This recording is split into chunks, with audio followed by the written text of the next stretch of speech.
दोस्तों, हमारी आज की कहानी अनजान कॉल्स है। अनजान फोन। शाम का वक्त था। फोन की घंटी बजी। रिया ने फोन उठाया। फोन की दूसरी तरफ से कोई परेशान महिला बताए जा रही थी, मैं क्या बताऊं तुम्हें, मेरी सास को मुझ पर बिल्कुल भरोसा ही नहीं है। अब क्या करें, मुझे इस घर में सम्मान के साथ मेरा स्थान मिलेगा या फिर। रिया बोली, आप मेरी बात तो सुनिए, लगता है आपने रॉन्ग नंबर लगा दिया है। मैं आपकी परेशानियों को समझ सकती हूँ, पर मैं आपकी कोई मदद नहीं कर सकती। आपको अपनी मदद खुद करनी होगी। रिया के इतने कहने पर उस अनजान को एहसास हुआ कि उसने अपनी परेशानी किसी और को सुना दी और फिर माफी मांगकर उसने फोन रख दिया। अनजान नंबर से आए फोन ने मानो रिया को खुद से मिलवा दिया हो। वहीं बैठी रिया के साथ ललिता जी बोली, बहू, क्या तुम्हारे मायके वाले का फोन था जो इतनी प्यार से बात कर रही थी? जरूर कोई उधर से मेरी शिकायत कर रहा होगा, तभी तुम हाँ में हाँ मिला रही थी। रिया मुस्कुराकर बोली, काश कि आपको बेटी की तरह अपनी बहू पर भी भरोसा होता। आज कोई अनजान अपने दुख को बता रहा था तो लग रहा था मुझसे मेरा ही परिचय करवा रहा है। शायद दुनिया में मैं ही एक दुखी बहू नहीं हूँ। इतना कहकर वो चुपचाप वहां से चली गई। अगले दिन ललिता जी की बेटी बबीता का फोन आया, तुम्हारी शादी की सालगिरह है, किसी को बुलाओगे या नहीं? मुझे समझ नहीं आता, तुम्हारे घर में किसी का जन्मदिन हो या पर्व त्योहार, हर चीज में तुम्हारी सास क्यों आगे बढ़ चढ़कर न्योता देती हैं, जबकि एक ढेले का काम नहीं करती, सब कुछ तुमसे करवाती हैं। बबीता बोली, अब क्या बताऊं माँ, सच कहते हैं लोग, जो बेटी मायके में रानी बनकर रहती है और वही बेटी ससुराल आकर पानी भरती है। इतना करने के बाद भी खुश रहे तब ना, हर काम में नुक्स निकालती हैं, ऊपर से मेरी शिकायत मेरे ही पति से करती हैं। बता रही हूँ, इनके साथ रहना तो बहुत मुश्किल है। तभी कमरे में रिया आई और बोली, मम्मी जी, आपकी चाय बन गई है। ललिता जी ने फोन को हाथों से दबाया और बोली, ठीक है ठीक है, हॉल में टेबल पर रखो, मैं वहीं आ रही हूँ। रिया समझ गई कि वो चाहती हैं कि माँ बेटी की बात बहू सुने, तो वो भी चुपचाप वहां से चली गई। ललिता जी बेटी से बोली, चाय बोलने के बाद, चाय आई है, चलो मैं चाय पीने जाती हूँ, तुम भी थोड़ा कड़क बनो और दामाद जी को अपनी तरफ करो, कब तक अच्छी बहू बनकर रहोगी? इतना कहकर उन्होंने फोन रख दिया। बाहर आकर चाय की एक घूंट लेकर अपने पति किशोर बाबू को बोली, सच कहते हैं लोग, लड़की अच्छी हो तो उसे सास अच्छी नहीं मिलती, और मेरे जैसी अच्छी सास हो तो बहू अच्छी नहीं मिलती। अब इंसान करे तो क्या करे, किसी के चेहरे पर लिखा तो होता नहीं है कि वो अच्छी बहू होगी या अच्छी सास। किशोर बाबू बोले, भाग्यवती औरतों के लाला औरतें ही जाने। तभी रिया अपने ससुर जी के लिए भी चाय लेकर आई और बोली, पापा जी ये लीजिए आपकी इलायची वाली चाय। किशोर बाबू बोले, जीती रहो बहू, ईश्वर सबको तुम जैसी बहू दे। ललिता जी तिरछी नजर से किशोर बाबू को देखी। ललिता जी बोली, सालों सालों लग गए, आज बहू को पता चला कि किसको कौन सी चाय देनी है। शादी के 2-3 साल बाद ही पूरे घर की जिम्मेदारी मैंने इसे सौंप दी थी। सालों साल लग गए, फिर भी कुछ न कुछ गलती करती है। रिया बोली, मम्मी जी, जिम्मेदारियां तो अपने मुझे तुरंत ही दे दी थी, जिसकी वजह आप भी जानती हैं। काश कि आप भरोसा भी दे देती तो शायद हमारा रिश्ता और बेहतर बनता। अब बताइए, मुझ में और उस अनजान रॉन्ग नंबर वाली दुखियारा में क्या अंतर रह गया? ललिता जी बोली, भरोसा जीतने के लिए काम भी तो वैसा किया करो। रिया बोली, मम्मी जी, पिछले 15 साल से वही कर रही हूँ, क्या कभी मुझे अपना सम्मान और स्थान इस घर में मिलेगा या फिर अभी जद्दोजहद जारी रहेगी? मम्मी जी एक बात बोलूं, बुरा मत मानिए, जिस तरह मेरे लिए आवाज उठाती हैं, क्यों नहीं करती वो इसलिए ना कि आपको अपनी बेटी पर तो भरोसा है, पर अपनी बहू पर नहीं। इतना कहकर रिया वहां से चली गई। फिर दोपहर का खाना बनाई, सबका खिला पिलाकर वह झूठे बर्तन इकट्ठा करने में लग गई, क्योंकि काम वाली भी वक्त पर काम करती थी और बर्तन ना निकालने तो वो छोड़कर चली गई। सब खा पीकर सोने चले गए। रिया अपने बचे हुए काम निपटा कर थोड़ी कमर सीधी करने लगी। अभी अभी तो रिया की आंख लगी थी, अचानक फोन की घंटी बजी। उसने फोन उठाया तो उसके पति विवेक बोले, रिया क्या बिना किसी झटके एक बार फोन नहीं उठा सकती? क्या कह दिया तुमने माँ को जो उन्होंने फोन करके मुझे इतना कुछ सुनाया? रिया हैरान थी और बोली, पर मम्मी जी के साथ मेरी तो कोई ऐसी बात भी नहीं हुई। विवेक बोले, मैं नहीं जानता था कि वकालत पढ़ने के बाद मुझे अपने ही घर की औरतों के मुद्दों पर बात विचार करना पड़ेगा।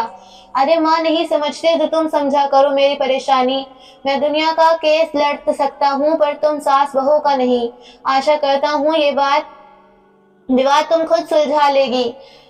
इतना कहकर उसने फोन रख दिया। यह सोचने लगी, मेरी नींद खराब करके खुद चैन की नींद सो रही हैं। कुछ देर बाद शाम हुई, दोनों अपने कमरे से बाहर निकले और फिर ललिता जी ने चाय की फरमाइश की। रिया चाय लेकर आई और बोली, आखिर आपको मुझसे दिक्कत क्या है? आप मेरे कान में नुक्स क्यों निकालती ही रहती हैं? आज मैंने आपसे कुछ नहीं कहा, फिर भी आपने उन्हें फोन कर मेरी शिकायत की। अब मैं कोई नहीं बहू नहीं। किशोर बाबू आश्चर्य से ललिता जी की तरफ देखने लगे। ललिता जी बोली, रिश्ते अच्छे करने की बात ये करती हैं। अरे तुम तो हर रोज एक गलती करती हो और चाहती हो कि कोई टोके भी नहीं। रिया हंसकर बोली, मुझे मालूम था कि मेरी शादी बाद मुझे सास नहीं एक नौटंकी मिलेंगी। सास होकर जिम्मेदारी का बोझ तो दे दिया, परंतु एक छोटी सी चीज नहीं दे पाई, वो है भरोसा। जिसके साथ इतनी समझदार हो उसकी बहू ऐसे कैसे हो सकती है? कहते ही मैंने उस पर जिम्मेदारियों का बोझ डाल दिया है। विवेक बोले, मुझे इन सब झमेले से दूर रखिए। अब जो कुछ है आपस में दोनों निपट लीजिए। हर चीज में नुक्स निकालना उनकी एक आदत सी हो गई थी। अब बच्चे भी बड़े हो गए थे तो हर बात पर टोका टाकी रिया को बुरी लगती थी। अगले दिन विवेक के घर से जाते ही वो फिर शुरू हो गई। एक रोज रिया अचार बना रही थी और फोन पर अपनी बहन से बात कर रही थी। ललिता जी वहां आई और बोली, फिर से उसी रॉन्ग नंबर वाली सखी से बात कर रही हो? इतना कहकर उन्होंने उसके हाथों से सारा सामान ले लिया और बोली, तुम्हें तो कुछ आता ही नहीं, इसे ऐसे नहीं इस तरह से किया जाता है। रिया फोन रखी और बोली, मुझे तो लगता है जब मैं सास बनूंगी तब तक आप मुझे सिखाती ही रहेंगी। कभी तो भरोसा करके देखिए, लड़ाई लड़ने से पहले कि आप मेरे हथियार मुझसे ले लेती हैं और फिर पूछती हैं कि जीत कर आई हो या हार के। तो ना इंसाफी है। पास में बैठे किशोर बाबू हंसने लगे तो ललिता जी ने आंखें दिखाई। रिया बोली, मम्मी जी आपको दादी पर कितना भरोसा है कि वो अपने ससुराल की जिम्मेदारियों को बखूबी निभा लेंगी? मुझे तो लगता है उनकी सास उन पर पूरा भरोसा रखती हैं, तभी सब कुछ उन पर छोड़ देती हैं। वक्त ऐसे ही बीतने लगा। दोनों की नोक-झोंक में रोज समय कट जाता था। किशोर बाबू दर्शक की तरह देखते और जरूरत के हिसाब से अपनी पार्टी बदलते रहते। एक रोज विवेक घर में थे। ललिता जी फिर से शुरू हो गई। माँ, शुरू शुरू में आप उसे टोकती थी, समझती थी, ठीक था, तो देखो उसकी उम्र कितनी हो गई है। अरे बच्चे उसके शादी के लायक हो गए हैं, आज भी आप सबके सामने उसे टोकती रहती हैं। आखिर ये कब तक चलेगा? अब जिम्मेदारियां दी हो तो भरोसा भी रखो। आखिर वो भी कितना इंतजार करेगी? इतना बोलकर विवेक भी कमरे में चले गए। किशोर बाबू पत्नी से बोले, बाकी का जीवन सुख से जीना चाहती हो या इसी लड़ाई झगड़े में बिताना चाहती हो, ये अब तुम्हें तय करना है, क्योंकि जब इन परेशानियों से बेटे बहू अलग होने लगेंगे तो मैं भी तुम्हारा साथ नहीं दे पाऊंगा। तुम्हारी बहू है जो तुम्हारा कहना सुनकर भी आज तक इस घर में टिकी हुई है।